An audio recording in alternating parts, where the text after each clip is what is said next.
So we've got back to, so everyone's hopefully just jumping back on. Vanessa, you've got a question? Thanks, Rebecca. Yeah. Hello, Ryan and Stephen.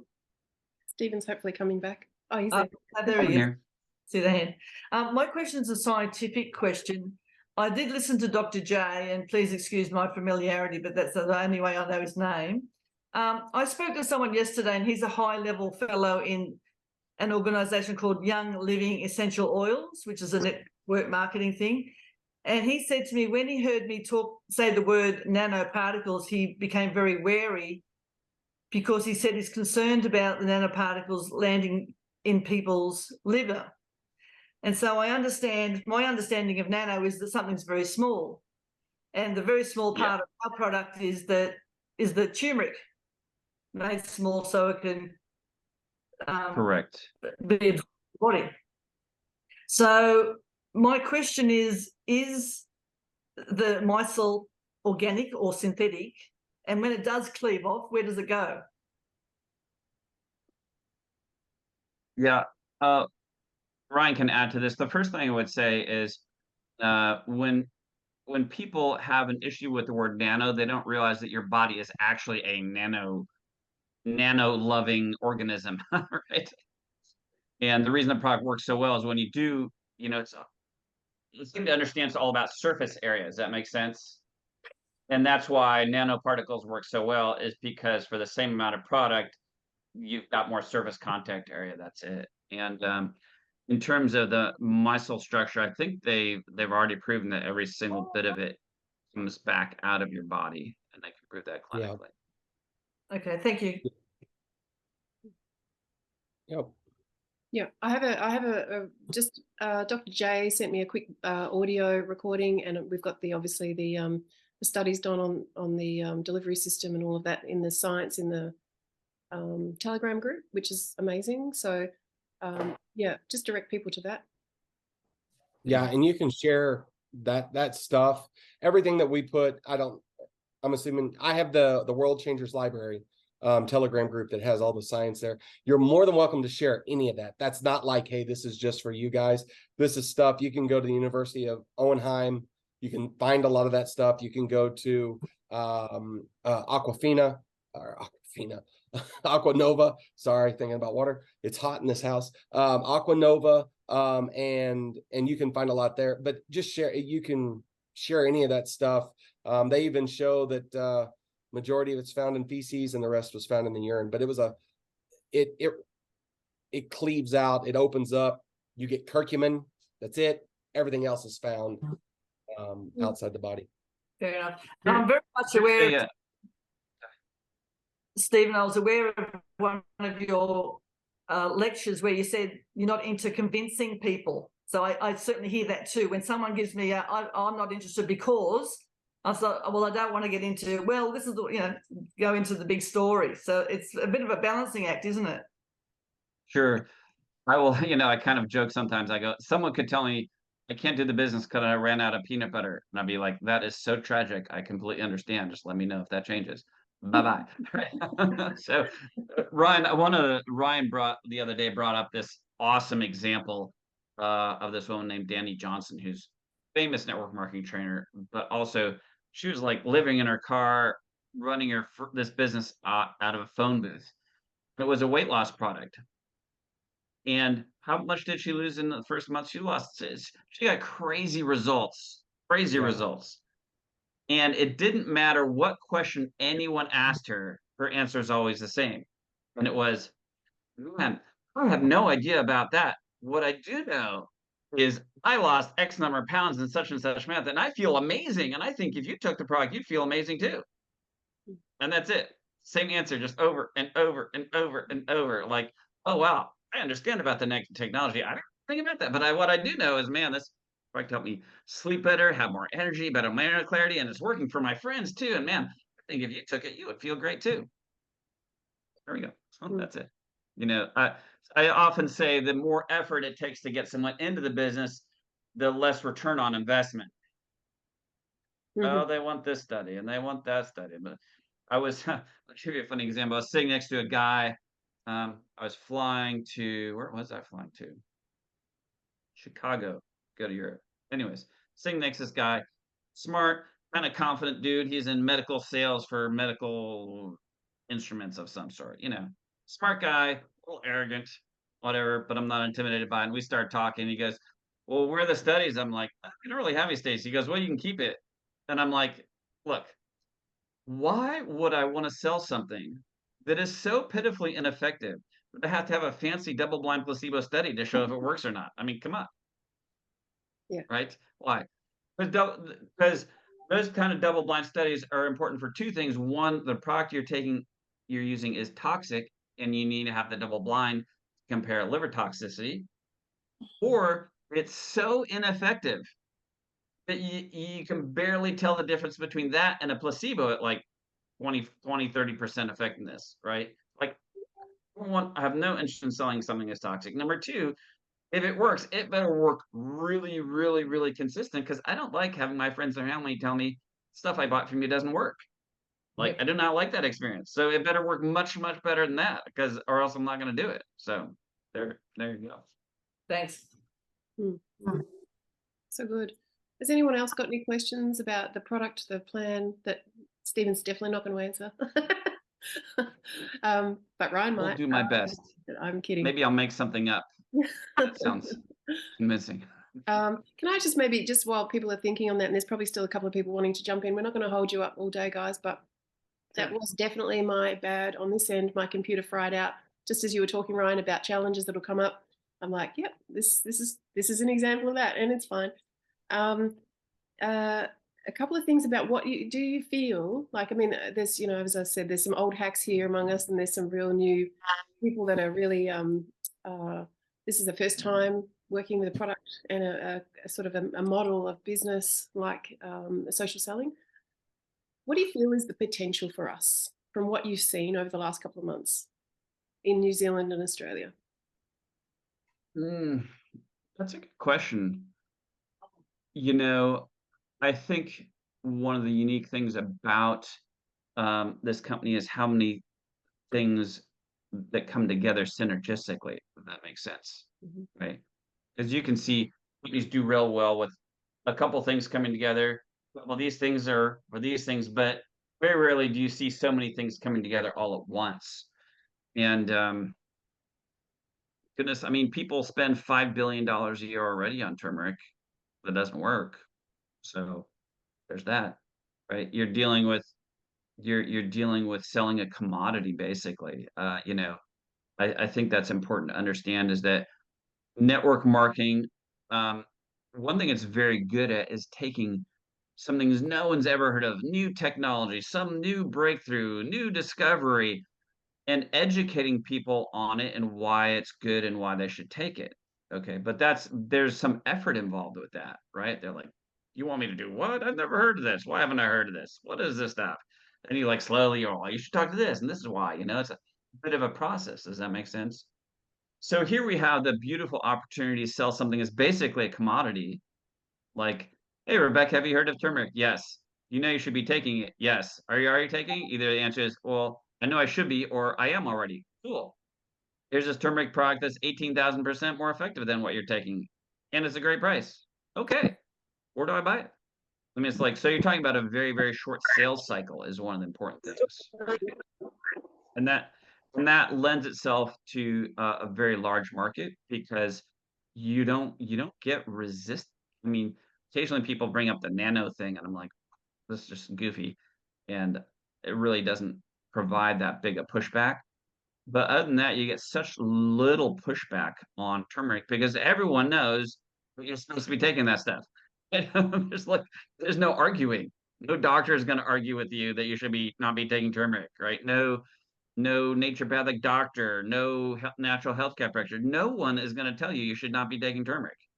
Period. Everyone tells you, yeah, you should be taking that. There's a huge amount of clinical research out there. Okay, well, this one works. We got the lab results, blood work to prove it. There you go. Simple.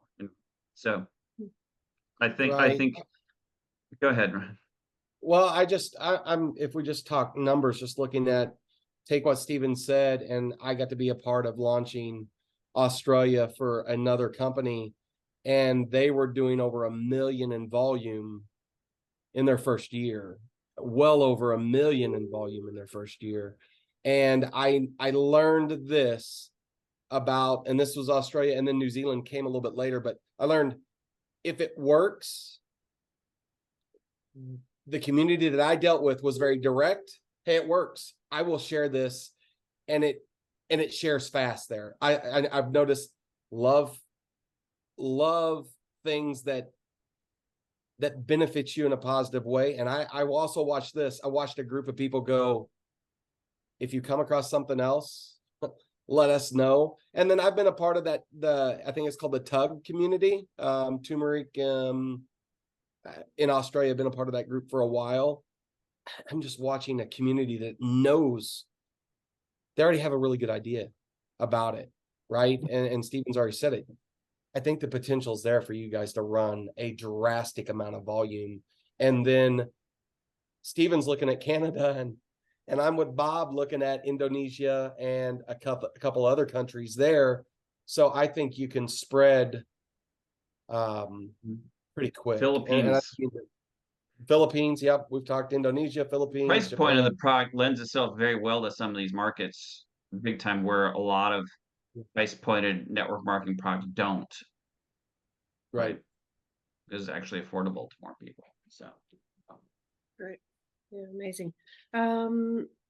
Yeah, I think that's probably all I've got. There's probably a couple of questions about the comp plan, maybe the differences in the comp plan. I'm not sure, but Andy's had a bit of trouble with her audio, so she may not be able to ask those questions. I'll just check. Andy, did you need to unmute for anything, or if you can still hear or not?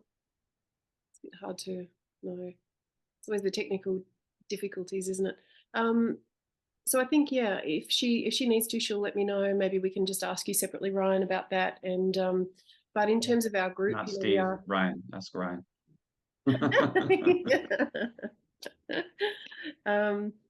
Yeah, I think we're super excited about the rapid growth that we've experienced so far, and people in Australia and New Zealand are really switched on to health, and they love health products. Of course, everybody's like, what's happening with TGA and what's happening with the Therapeutic Goods Act in New Zealand? But I think, Stephen, after speaking to you, we didn't have any trouble going into Europe. You said, you know, turmeric's a food. Yeah, that's one reason why I think there's huge potential international opportunity, is because every country already has turmeric products in it. Yeah. Right. It's like a given, you know. So you don't run across regulators who go, wait, what is this? Right. And when Right. you have a product that is turmeric and that has the type of scientific validation and you know, credentials as this product does coming from Germany, you don't really run into any big issues with it. So Is there something that came up about compliance with the FTC in Australia specifically? Is about compliance and how much the company is invested in kind of educating distributors about talking compliantly about a product that's a supplement. It's not a cure for anything. Obviously, we all know that, and a lot of people who've been in networking supplements understand that. But is there a risk for people kind of talking about the wrong thing and then that having a potential to cause any damage? I think well, one thing corporations always look at is they always look at, I mean, regulators, they always look at first what the company's actually doing. Okay. And all the official company stuff is, we don't talk about clinical conditions at all, ever.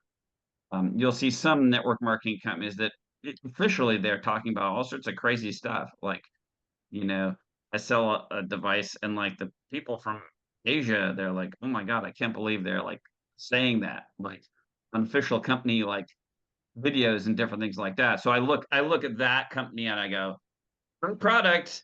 Yeah, not sure how long you're going to be in business because you're not acting like you long term. Does that make sense? Right. One of the things to understand is we're still a size company that we can create the culture we want. Okay. And for example, you know, we talk about Manitech was a company where we, man, did we talk about clinical conditions in a big way, thinking that we're doing it legally through certain gray areas. But first of all, we made it very complicated doing that because we're network marketers. We're not health professionals. If you want to get paid, you should act like a network marketer, not like a health professional. Okay. And one of the things I'm very passionate about is I learned this from my mentor, who is also a Manotech presidential and a naturopathic doctor. And she said this, look, she goes, she had a huge naturopathic clinic, like, $100,000 a month in volume. And she charged $250 an hour and didn't take insurance. So she goes, I knew if people are going to come back, they better get the results that they want. Does that make sense? They better be like, that's worth it, right? So she goes, I would, on their folder where I had all that information, I would always ask every person, what is it that you want? What do you want? Right? And she goes, they would always tell me these 4 things that they wanted, right? They wanted to sleep better. They wanted better mental clarity, more energy, and less discomfort in their body. Just that's it. So the thing that if we can build a culture around that moving forward, number one, we can be compliant and it's good for business, right? Some people go, oh, well, I wish we could just talk about what the product does. It would be, then we could really explode a business. I'm like, no, you're wrong. You're flat out wrong because you'll be so technical and so clinical that it will kill your business, right? So, that's what I'm big on, is just being very, very simple. Is like, hey, these 4 simple things, like Rebecca, I don't know about that, but what I do know is, man, I'm sleeping better. I have better mental clarity, less discomfort in my body, and more energy. And my friends are feeling the same way. I think if you took the product, you'd love it. That's it. So then we don't have to talk about, what it does for cancer. I mean, like, goodness. I mean, when people ask me those questions, I go, here's what you should do, Rebecca. Go onto PubMed, which is the U.S. government clearinghouse for clinical research, and just type in whatever you just asked me about. Yeah, type in that, and then the word curcumin, and see if there's anything that comes up. And if there is, just remember our product is actually bioavailable, and whatever they got that results for that clinical study isn't. Period. Right. No, And then that's you can good. then you can That's be good, very Stephen. simple, Yeah. Well, right there, that is good. They did all the work for us. There's no reason for you to do that work. If you want to use PubMed, run it. And they even really endorse our product without saying it. Hey, curcumin would do this, but it's not bioavailable, so we just really don't think it's going to be there for you. So it endorses, hey, ours is. When we have the science, and we're EU, it's all done in the EU, so we're at a higher standard anyways. But like, the company even just went through and cleaned up their whole website. We had someone overlook the website. Hey, anything that would get us flagged, we want it taken out. So they took out the technology video. They said, hey, that's kind of running a funny line. So we've pulled, even though I hated that one came out because I like the technology video, they've pulled anything. So really trying to do things that when we go as we move worldwide, we don't have red flags already. Like, there's other companies that start to move into areas and they're like, man, that you already got all kinds of red flags. Like, we don't. We are doing all we can to make sure they're not there. And even what Mexico did, because Mexico is kind of, they tend to make some claims, and I'm like, oh my gosh, can't do that. They've cleaned up some of that stuff, and they've asked people to delete it, and hey, don't put that out there. So Maybe, yeah. I will, in terms of potential compliance landmines that network marketing companies run into, I think the thing that's been most hitting U.S. companies lately is actually the U.S. FTC for companies structuring their business in a way that they get way too many distributors versus actual customers. Right. That is a huge deal, because the U.S. FTC will look at it and go, well, you're a pyramid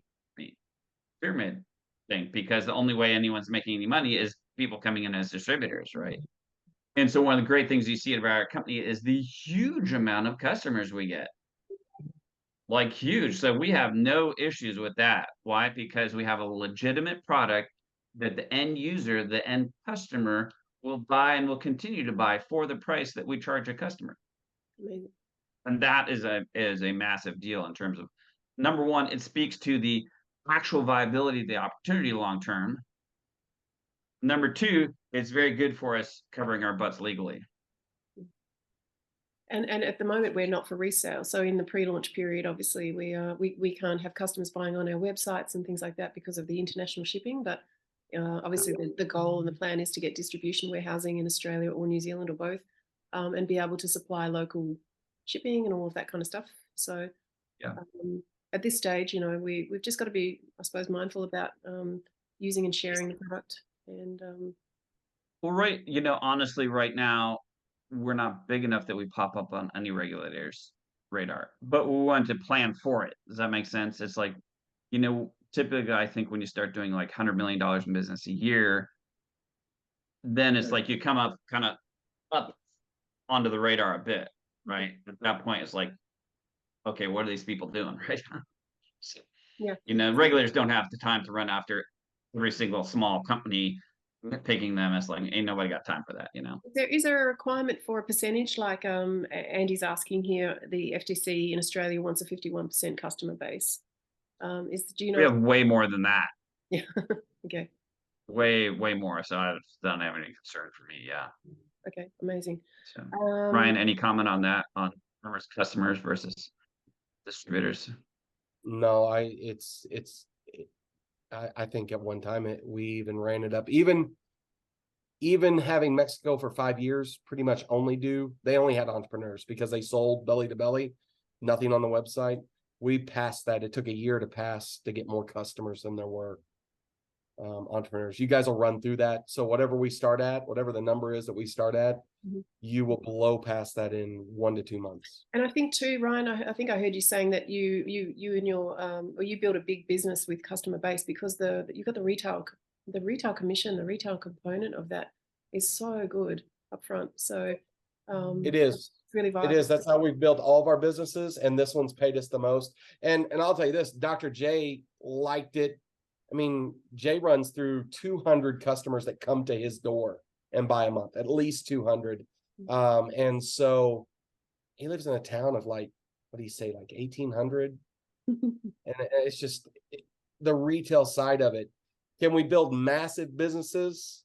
Do you want to just focus on customers? No, but you can help the people that are new go find some consistent buying customers, and it builds confidence. I got an extra $400, $500, $600, $700 right there, you know. So the business looks attractive to people who are practitioners, who have a large clinical setting, who want to treat their customers like customers, not like people who do not yet know that they want to do network marketing, because they can do it retail. It's still a reasonable price, right? So someone had a question about approximate date of warehouse and where it's going to be. No idea. Really, you know, first of all, you know, we got to finish opening Europe. That will happen this month. Then, you know, you want to know how you can speed up the process of us opening in Australia, New Zealand, doing what you're doing. Why? Because the volume you're generating demands attention. Right. But having, you know, it's not my first rodeo in terms of seeing companies opened. And I don't think I've ever seen one go on time. It's just, unless you have some magical regulatory government system there where the government is actually super efficient. I don't know. Do you have that down there somehow? No, but we might have some connections, right, Margaret? There you go. Yeah, if you know some people, that's always helpful, you know. I get it. Yeah. But we just keep doing the do, and we're in phase 2 now. So the products are being shipped direct from Utah, I think it is, and to our door. Yep. And now, if we're ordering in Thank bulk, God. is it just one shipping fee for bulk orders? Like if we're ordering Correct. Yeah. 5 25 packs, it's just the $160 fee. Yeah, awesome. Yep. Correct. The $3.99 has the shipping fee included in it. Right. Yep. The 3-month kit. Okay, cool. So I think I just want to wrap up by asking each of you, for those that have never done this sort of business, don't know, for some of us a bit of a bipolar business, you know, you have your ups and your downs and some really high days, and then you feel like, you know, some potentially crushing lows. But what is the draw for you guys? Because we're obviously aspiring to be where you both are, I'm assuming. You know, we're racing to get there too, so that we can kind of experience that all of that, this sort of home-based business, network marketing, sales business, social selling business offers, what is the thing for you guys that actually keeps drawing you back to something like this? Or what could you share? Goodness. I love business, but I love a real, here's how to describe it. Most people don't understand the difference between a self-employed business owner, an actual business owner, or an investor. And the definition of having an actual real business means I can go on vacation for 2 weeks and the business still runs without my actual participation. Okay. So a lot of people are they have a business, but the business more owns them because their the day-to-day participation is required for that business to continue. And I love business, but I love my personal freedom even more.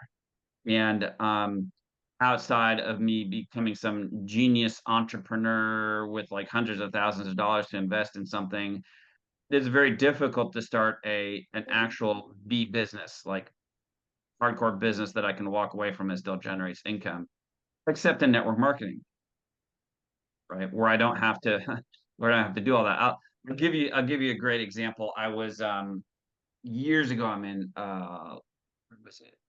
I think Shreveport, Louisiana, with some people. I was with my upline from the company and we're hanging out at this guy's Stuart Briscoe's house. And Stuart was doing this network marketing business with us.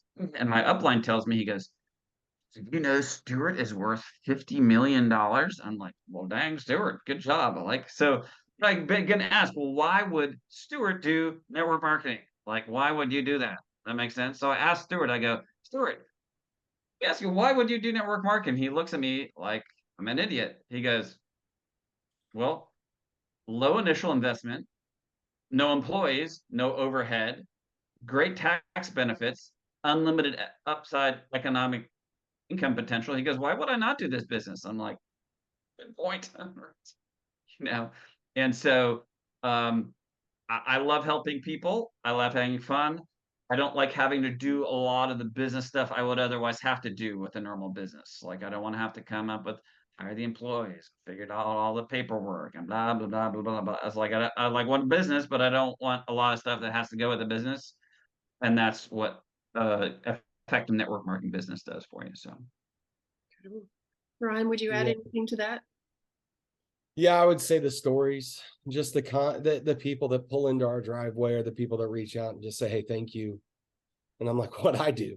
They're like, just thank you for saying yes to this because I got this back or I got that back. And those little stories just kind of keep you going. Because I've told Stephen there's been a couple times where I got so frustrated in the website not working for a while. I was so frustrated. I was like, I'm ready to tap out. I'm done. And then sure enough, God would it was like he was sending people. And someone would pull my driveway and say, hey, I can walk now because you are a part of this business. I understand you didn't do this for me, but because you said yes, because we had made a post or Kylie made a post, man, it's been a frustrating week. Da, da, da. She said, I just felt like I need to tell you because you said yes, I got my health back. And so those stories really drive. I love helping people. I love seeing people win. The stories of you guys winning, the mom that calls and says, hey, like past Christmas, this is the first time I didn't use my credit card to buy my kids their Christmas. Like, I'm not going to have to spend 6 months to pay a bill. Like, we're giving people some freedom here. We're giving people a little bit of hope in a world that there isn't hope. And I'm not saying my hope is in the Lord. Please don't take that wrong. But a lot of times people won't even let me share my testimony without meeting a need that they have in this world. And so it gives me an opportunity to meet some of those needs. And then just meeting you guys. I've met so many people that have added so much value to my life that I'll keep doing this just because it gives me a chance just to grow. I love to grow. And then last thing, guys, I'm an ex-college athlete, ex-coach. I'm competitive. I don't want any of y'all to beat me to that top whatever rank it is. Right. And so Steven's like right there. I'm like watching Steven's numbers. I'm like, son of a gun, better get my act together. Steven's going to pass me, you know, and I'm like, I can't let this happen. So there is a little competitive in me that says I got to beat everybody, but that's not the normal driving force, but that's like the icing on the cake that sends me over the top. I have thought about making a running scoreboard of Australia versus New Zealand just to stoke the fire, you know, people Do it. Now, I will say this, that answer that question a while back. New Zealand is the country that we've looked at putting the warehouse. Unless someone from that area tells us. Actually, though? Yes. Yeah, that's where we've talked. But unless someone says Australia is better, because they were looking at a different country in Europe. And then when Iwan said, no, Netherlands is the place. And then we found out that was the place. But New Zealand has been the place because that's where we shipped the previous company I was out of. That's where I knew to go. So tell us otherwise.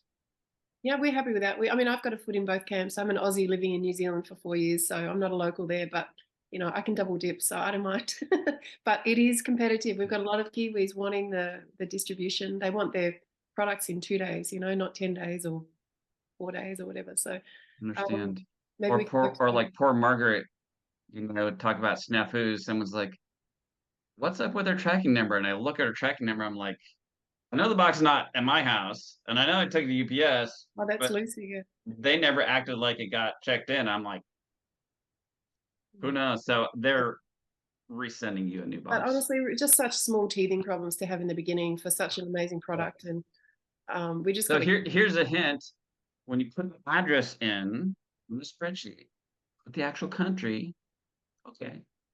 Because I might be typing in Australia and I might autocorrect to Austria and I don't see that, and your box goes to Austria instead of Australia, right? I'm only going to take partial blame for that if I got to type it in, right?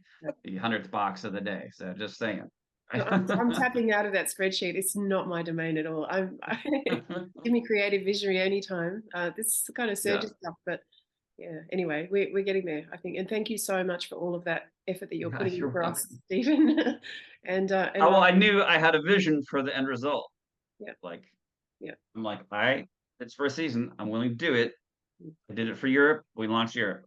Like I know what the benefit is long term, and I'm willing to pay that price. Yeah. So, yeah. like, you know, it's like, why do I do it? It's like subtle things, like took my mom out to dinner, like at the nicest restaurant, like just not mom. It's like mom and dad and my wife and my youngest daughter and my oldest daughter and her husband, and like, oh, that's like $200. I'm like, no worries. Don't have to worry about it, you know? It's like, so I'm not really money driven, but I really love to say yes to people I care about. And what about, can I just ask, I keep thinking of new things, but I'm going to let you guys go. But in terms of the Vita points and trips, are we included in that sort of stuff? Aussies and New Zealanders, are we going to have our own heck yeah destinations, or are we kind of all coming over to Florida? Like, what's the opportunity for us? Goodness, you know, what you'll see, this is just my guess because it just makes common sense. When the company reaches a certain size, then you have regional stuff, right? When it's small, you got to pick something closest to where the most people are. But you know, you start building huge business in Australia and New Zealand. It's like, well, we have your own trips down there where you don't have to fly 16 hours on a flight from Auckland to Los Angeles, right? My dad actually used to be his job, flying for Pan Am and United. That route back and forth for years and years and years and years. So anyways. Okay, so there's lots in scope anyway for us as we build, and the thing is just keep building big and creating the demand. Yeah. You guys are in charge of your future. Go for it. Right. So. Yeah, and get to that 15,000 in income, and it's you and a guest. They pay for your flight, so you don't even have to worry about the flight. So it would have been on a Mediterranean cruise, the last one. So minus bonuses, your rank bonus and your lifestyle bonus. But So yeah, you're talking about rank up bonuses, commissions, that sort of stuff, leadership bonuses, or no rank up bonuses. Don't count rank up bonuses, and don't count your lifestyle bonus, but your residual income. So whatever's paid out of the tree at the end of the month, that income, and then your sales as you're able to earn customers. Once you're able to enroll customers, that counts towards it. So once you earn that, yeah, retail sales, fast start bonuses don't count. And your tree, whatever you earn in the residual of the tree. Once you earn 15,000 commission, they'll pay for you and a guest. And so like, you know, Kylie and I have an account, and Kylie has an account. So we'll get to do that trip twice before we have to worry about Vita points, you know. And the great thing about this is I couldn't go. Steven couldn't go on that last trip, and they didn't take it away from us. They're like, you earned it. When we do it again next year, you can take it. Awesome. You hearing this, Leanne? Leanne's the trip queen. Amazing. Yeah, so that's, I mean, I am. the important thing to understand when you look at our trips, you'll see the mindset of the culture we're creating, which is the trips aren't just for the rock star people who hit a certain amount in a certain period. It's like, we want to make, it's like the little people long term are who build the companies. The people just doing a little bit of product a month, getting a couple people. It's like those are the people who are keeping your company afloat.